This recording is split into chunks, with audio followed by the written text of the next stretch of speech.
Now then, let's break down this lesson on definiteness of purpose and see exactly what it means and come to understand why it's the starting point of all achievements, because it is the starting point of all individual achievements. A definiteness of purpose is something that has to be accompanied by a definite plan for its attainment, followed by appropriate action. You have to have a purpose, you have to have a plan, and you have to start putting that plan into action. And ladies and gentlemen, understand, it's not too important that your plan be sound. It is in fact not too important, because if you find that your plan isn't sound, isn't working, you can always change it. You can modify your plan, but it is very important, muy importante, that you be definite about what it is you're going after, what your purpose is. That must be very definite. There can be no ifs or ands about it, and you will see before we get on down through this lesson why that has to be so definite. Now, who am I fooling? Just to understand this philosophy, or to read it, or to hear me talking about it, it wouldn't be of very much value to you. The value truly comes when you begin to form your own patterns out of this philosophy and then start to put it to work in your daily lives, in your business, in your profession, in your jobs, or in your human relations. That's where the benefits will really come. The second premise, all individual achievements in the world today are the results of a motive or a combination of motives. Listen, I want you to understand that you have no right to ask anybody to do anything at any time without what? I wonder if you would know what that is. Without giving that person an adequate motive. And incidentally, that's the whole movement behind salesmanship.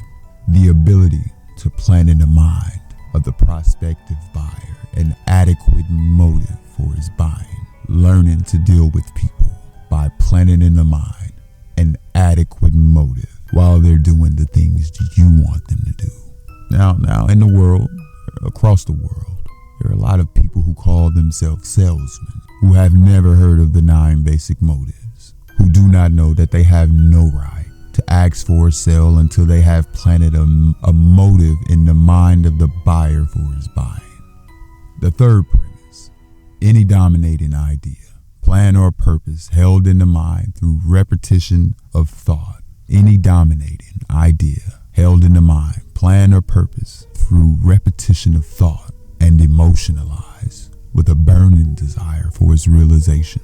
It is then taken over by the subconscious section of the mind and acted upon through whatever logical and natural means that may be available. Now, in that paragraph, you just got a tremendous lesson in psychology. Listen, if you want the mind to pick up an idea and, to form a habit so that inevitably the mind will automatically pick up on that idea and act upon it, you have to tell the mind what you want over and over and over again. No end to it. I knew a pastor back in the day, and he came over to a delegation once, and he had his saying, day by day, in every way I'm getting better and better. In that congregation, in that delegation, he cured a great many number of people, but many more than that he didn't cure. And I wonder if you would know why. Because there was no desire. There was no feeling put in the back of that statement. You might just as well blow in the wind as to make a statement, unless you put some feeling back of it, unless you believe it. And incidentally, no funny, if you tell yourself anything often enough, you'll get to where you will believe it, even a lie. It's funny, isn't it? But it's true. In this world, there are people out there that tell themselves little white lies. And oftentimes, they're not so white at that. They get to where they believe it themselves. Now, the subconscious mind doesn't know the difference between right or wrong. It doesn't know the difference between positive or negative. It doesn't know the difference between a penny or $1 million. It doesn't know the difference between success and failure. It'll accept any statement that you keep repeating through it by thoughts, by action, by words, any other means. And incidentally, it's up to you in the beginning to lay out your definiteness of purpose, write it down so that it can be understood. Memorize it. And then start repeating it day in and day out until your subconscious mind picks it up and automatically acts upon that idea. Now, this is going to take a little time. You can't expect to undo what you've been doing to your subconscious mind back down through the years by allowing negative thoughts to get into it. You can't expect that to happen overnight. But you will find that if you emotionalize any plan that you send over to your subconscious section of the mind and repeat it in a state of enthusiasm and then back it up with a spirit of faith, if you do that, you will find that the subconscious mind not only acts more quickly, but it acts more definitely and it acts more positively. And the fourth premise, any dominating desire that is backed by that state of mind known as faith, it is taken over by the subconscious section of the mind and acted upon immediately. That state of mind, family, is the only state of mind that will produce immediate action through the subconscious mind. And when I say faith, I don't have any reference to wishing or hoping or mildly believing. I don't have reference to any of those things. I have reference to a state of mind in which you can already see the finished act before you even begin it. That's pretty positive, isn't it? I can truthfully tell you that I've never undertaken to do anything in my whole life, and I didn't do it unless I got careless in my desire to do it, backed away from it, or changed my mind and my mental attitude. I have never failed anything that I make up my mind to do. And I'll tell you, you can put your own self in that same frame of mind where you make up your mind to do whatever it is that you want to do, unless you weaken as you go along. So many people do. Now, let's get back to this fourth premise. Any dominating desire, plan, or purpose, which is backed by that state of mind known as faith, is taken over by the subconscious section of the mind and acted upon immediately. Now, I don't know for sure, ladies and gentlemen, family, but I suspect there's a very small number of people in the world at any given time, any one time, that understands the principle of faith, who really understand it to know how to apply it. And even if you do understand it, if you don't back it up with action and make it a part of your habit life, you might just as well not understand it, because faith without deeds is dead. Remember that old saying? Faith without action is dead. Faith without absolute positive belief is dead. I don't know how one would expect to get any results through belief or believing unless they put some action back at that belief. With that said, if you tell your mind often enough that you have faith in anything, there'll come a time when the subconscious mind will accept that. Even if you tell your mind often enough that you have faith in yourself. Listen, have you ever thought of what such a nice thing it would be if you had such complete faith in yourself that you wouldn't hesitate to undergo or undertake anything that you wanted to do in life? Have you ever thought of how much of a benefit that would be to you? Do you know in this world how many people there are that sell themselves short all the way through life because they don't have the right amount of confidence, let alone faith? You know what? Give a guess as to what that percentage is. Now, I myself, I can't sit here and claim that I know, but I can imagine that the number is somewhere between 98 and 100.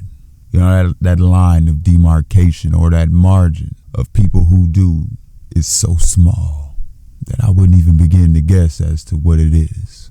But judging by the good many thousands of people whom I've had the privilege of seeing for myself, their actions, judging by those people, I would say that it's well over 98% of the people who never in their whole lives develop a sufficient amount of confidence in themselves to go out and to undertake the things that they want to do in life.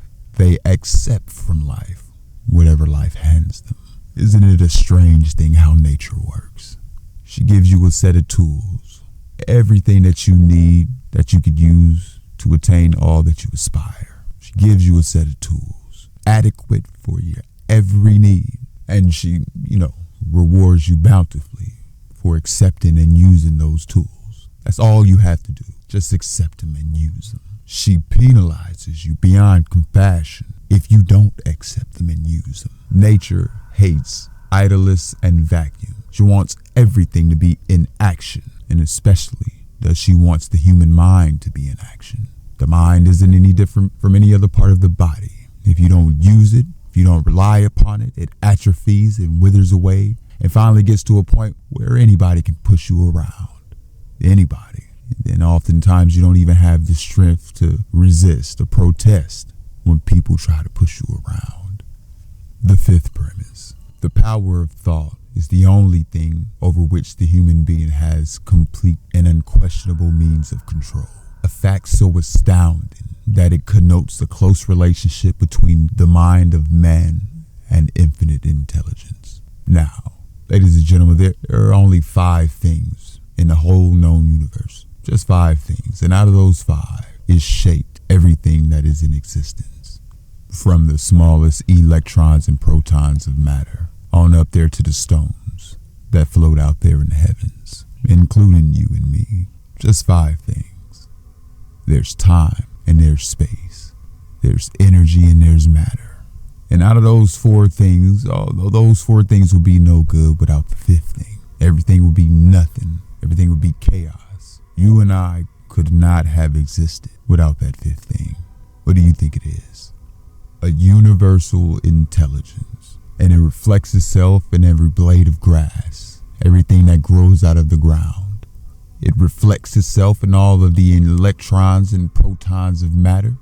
It reflects itself in space and in time. In everything there is intelligence. Intelligence operating all the time. And the person who is the most successful is the one who is capable of finding ways and means of appropriating most of his intelligence through his brain and putting it in action. His intelligence permeates the whole universe. Space, time, matter, energy, everything else. And every individual, this is important, has the privilege of appropriating most of his intelligence to his own use as much as he or she chooses. He can only appropriate his intelligence by using it. Just understanding it or believing in it is not enough. You've got to put it into specialized use in some form. And the responsibility, I feel like, of me talking about this is to give you a pattern or a blueprint by which you can take possession of your own mind and start to put it into operation. All you have to do is to follow the blueprint. Not just pick out that part of it which you like best. No. Take it in all as is. The 6th premise, the subconscious section of the mind. It appears to be the only doorway of individual approach to infinite intelligence. Now I want you to study that language very carefully. I said it appears to be. I don't know if it is, and I doubt that you do. And I doubt that anybody does. A lot of people have a lot of good ideas on the subject, but from the best intelligence that I have been able to use, best observations that I have been able to make. I've been on this earth a little minute now, through thousands of experiences. It is true that the subconscious section of the mind appears to be the only doorway of individual approach to infinite intelligence, and it is capable of influence by the individual through the means described in this subject and with lessons. The basis of approach is faith based upon definiteness of purpose. Now there's one sentence that gives you the whole key right there in that paragraph. Faith based upon definiteness of purpose. Listen, do you have any idea why it is that you don't have as much confidence in yourself as you should have?